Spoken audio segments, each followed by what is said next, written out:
বন্ধুরা, তোমরা কেমন আছো? আশা করি নিশ্চয়ই ভালো আছো। আজ আমি পাল যুগের অর্থনৈতিক অবস্থা নিয়ে আলোচনা করব। তবে চলো আলোচনাটা শুরু করি।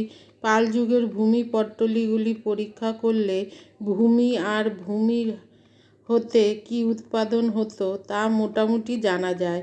কৃষিই ছিল জনসাধারণের প্রধান জীবিকা। চাল, আখ, আম, নারকেল, বাঁশ প্রভৃতি দ্রব্য জমিতে প্রচুর পরিমাণে উৎপন্ন হতো। বাংলা সুগন্ধি শালি ধানের জন্য বিখ্যাত ছিল। রামচরিত থেকে জানা যায় যে বাংলায় নানা জাতের ধানের উৎপাদন হতো। তবে অন্যান্য পাল লিপিতে ধান ছাড়া অন্যান্য ফসলের কথা বলা হলেও ধান ছিল প্রধান ফসল।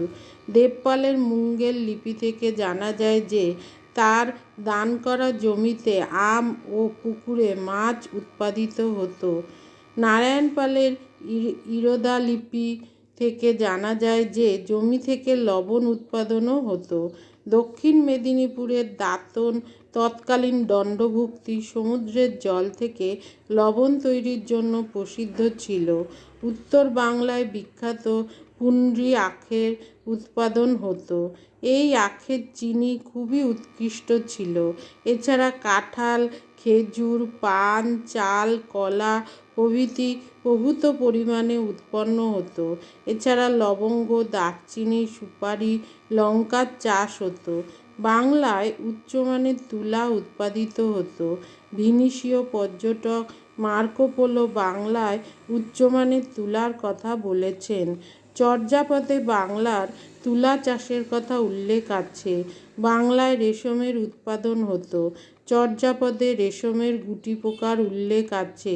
বন্যপ্রাণীর মধ্যে পাহাড়পুরের পোড়ামাটির ফলকের চিত্র থেকে গরু, ঘোড়া, শূকর, উট, হরিণ ও বানরের কথা জানা যায়। বাংলার বাঘ ও হাতির উল্লেখ নেই। পাল যুগে বাংলায় প্রচুর খনিজ দ্রব্যের উৎপাদন হতো। মেদিনীপুরে লবণ উৎপাদনের কথা বলা হয়েছে। বাঁকুড়া, বীরভূম ও রাঢ় দেশের জঙ্গলখণ্ডে প্রচুর লোহা পাওয়া যেত। খনিজ লোহাকে গলাবার প্রণালী এই সমস্ত ভালোভাবে জানা ছিল। বাংলায় উৎকৃষ্ট মানের ইস্পাত থেকে বিখ্যাত দোফলা বা দুই দিকে ধারযুক্ত তরবারি তৈরি হতো। এই তরবারির খুব চাহিদা ছিল। সুবর্ণরেখা অঞ্চলে তামার খনি ছিল। কৌটিল্যের অর্থশাস্ত্র থেকে জানা যায় পুন্ড্রবর্ধন ও ত্রিপুরাতে সোনার খনি ছিল। পেরিপ্লাসের মতে গঙ্গার মোহনায় মুক্তা পাওয়া যেত। বাংলা থেকে ভারতের অন্যান্য অঞ্চলে লবণ রপ্তানি হতো। এছাড়া স্বর্ণকাররা নানান ধরনের সোনার গয়না তৈরি করত। কামার লোহার জিনিস বানাতো, অস্ত্রশস্ত্র তৈরি করত। বাংলার পিতল ও কাঁসার জিনিস বিখ্যাত ছিল। পাল যুগে বাংলার শিল্পের মধ্যে বস্ত্রশিল্প ছিল বিখ্যাত। বাংলার মিহি সুতো কাপড়ের আরব ও চীনা পর্যটকরা উচ্চ প্রশংসা করেছেন। এছাড়া মোটা কাপড় প্রচুর তৈরি হতো। চর্যাপদে তাঁত শিল্পের কথা জানা যায়। জনৈক সহজিয়া গুরুর নাম ছিল তন্ত্রীপদী তন্ত্রী, অর্থাৎ তাঁতি কথাটি তার নামের সঙ্গে যুক্ত থাকায় বোঝা যায় যে তিনি তাঁতি ছিলেন। সদুক্তি কর্ণামৃতে বলা হয়েছে যে বাংলার বারাঙ্গনারা খুবই মিহি সুতার বসন পরত। বাংলার দুকুল নামে নরম রেশমের কাপড় তৈরি হতো। এছাড়া চিনি শিল্প ছিল বাংলার অন্যতম প্রধান শিল্প। গুড় ও চিনি এবং ঝোলা গুড় বাংলায় প্রচুর তৈরি হতো। ভারতের অন্যান্য অঞ্চলে সিংহল, আরব দেশ ও পারস্যে গুড় ও চিনি রপ্তানি হতো। 1300 শতকে পর্তুগিজ পর্যটক বারবোসা দেখেন যে বাংলার চিনির সঙ্গে দক্ষিণ ভারতের চিনির রপ্তানির প্রতিযোগিতা চলত।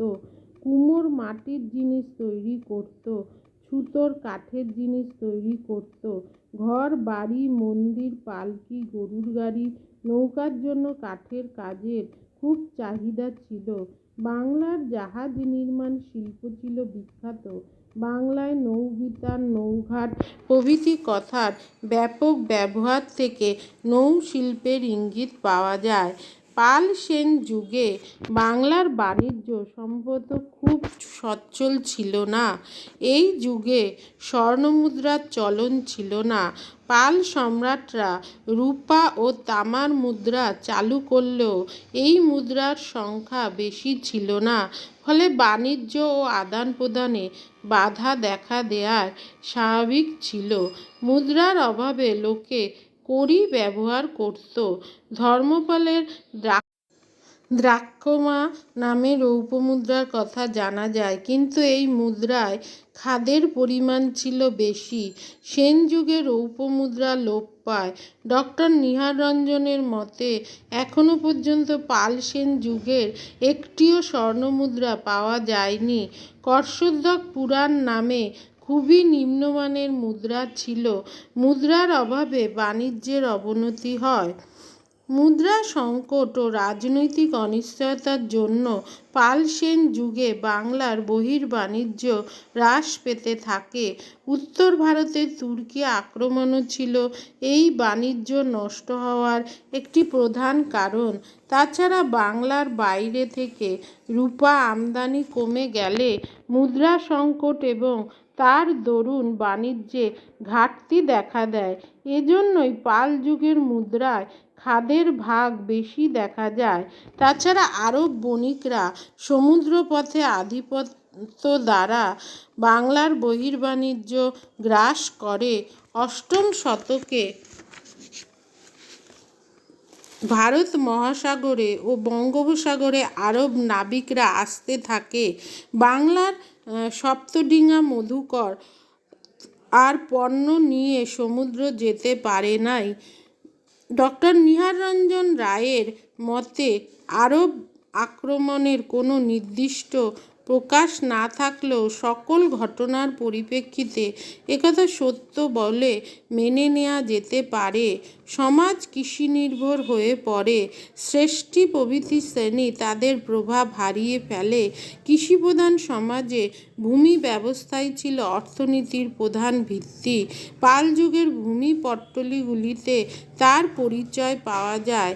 রাজা যখন জমি দান করতেন তখন রাজা জমির ক্রেতাকে বংশ পরম্পরায় রাজস্ব প্রদানের দায় থেকে মুক্তি দিতেন। পাল যুগে ব্রাহ্মণ বৌদ্ধবিহারের জন্য ভূমি দান করা হতো। গৃহস্থরা মন্দির ও মঠে ভূমি দান করত। পাল যুগে রাজা যখন জমি দান করতেন তখন জমি গ্রহীতা প্রচলিত 10টি অপরাধের জন্য এই জমিতে অপরাধীর উপর জরিমানা করার অধিকার পেত। রাজা এই অধিকার ত্যাগ করতেন। রাজা অঙ্গীকার করতেন যে এই প্রদত্ত জমি থেকে তিনি কোনো কিছু গ্রহণ করবেন না। এই জমিতে যে কৃষকরা বাস করত তারা নতুন জমি গ্রহীতাকে কর দিত।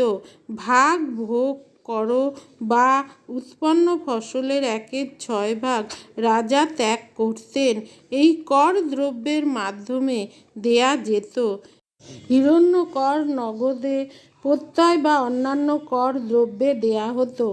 অকর্ষিত বা কর্ষণের অযোগ্য জমিতে কর নেওয়া হতো না। জমি শর্তহীনভাবে দান বা বিক্রয় করা হতো। পাল যুগের আগে পর্যন্ত শস্যের নাম অনুযায়ী জমির শ্রেণী স্থির করা হতো। পাল আমলে জমি কিসের ভিত্তিতে মাপা হতো ও শ্রেণীবদ্ধ হতো তা জানা যায় না। হয়তো পাল যুগের আগের প্রথা কুল্যবাপ, দ্রোণ, আরবাপ প্রভৃতি মাপ চালু ছিল। এ সম্পর্কে সঠিক কিছু জানা যায় না। পাল যুগে জমির মূল মালিকানা ছিল রাষ্ট্রের বা রাজার। যাদের ব্যক্তিগত সম্পত্তি ছিল তারা মধ্যস্বত্ব হিসাবে ভোগ করত। পাল যুগে কয়েকটি নগর বা শহরের নাম জানা যায়, যথা তাম্রলিপ্ত, পুন্ড্রবর্ধন, রামাবতী, সোমপুরী, দণ্ডভুক্তি, কর্ণসুবর্ণ, নবদ্বীপ, পাট্যকেরা প্রভৃতি। কোটিবর্ষ ছিল পুনর্ভবার তীরে একটি শাসন কেন্দ্র। নগরগুলিতে সম্পদ কেন্দ্রীভূত হয়। নগর জীবনে বিলাসিতা ও আড়ম্বর ছিল। বন্দর এ যুগে প্রাচীন বন্দর তাম্রলিপ্তের পতন ঘটে। সপ্তম খ্রিস্টাব্দ পর্যন্ত হিউয়েন সাং তাম্রলিপ্ত বন্দরের সমৃদ্ধির কথা বলেছেন। অষ্টম খ্রিস্টাব্দ থেকে আর কেউ তাম্রলিপ্তের উল্লেখ করেননি। তাম্রলিপ্তের পরিপূরক বন্দর দীর্ঘকাল বাংলায় গড়ে ওঠেনি। পরে সপ্তগ্রাম বন্দরের উদ্ভব হয়। সমাজে এই সময় ধন বন্টন কীরকম হতো? সমাজে দরিদ্র, শ্রমজীবী, কৃষক, কারিগর শ্রেণী ছিল।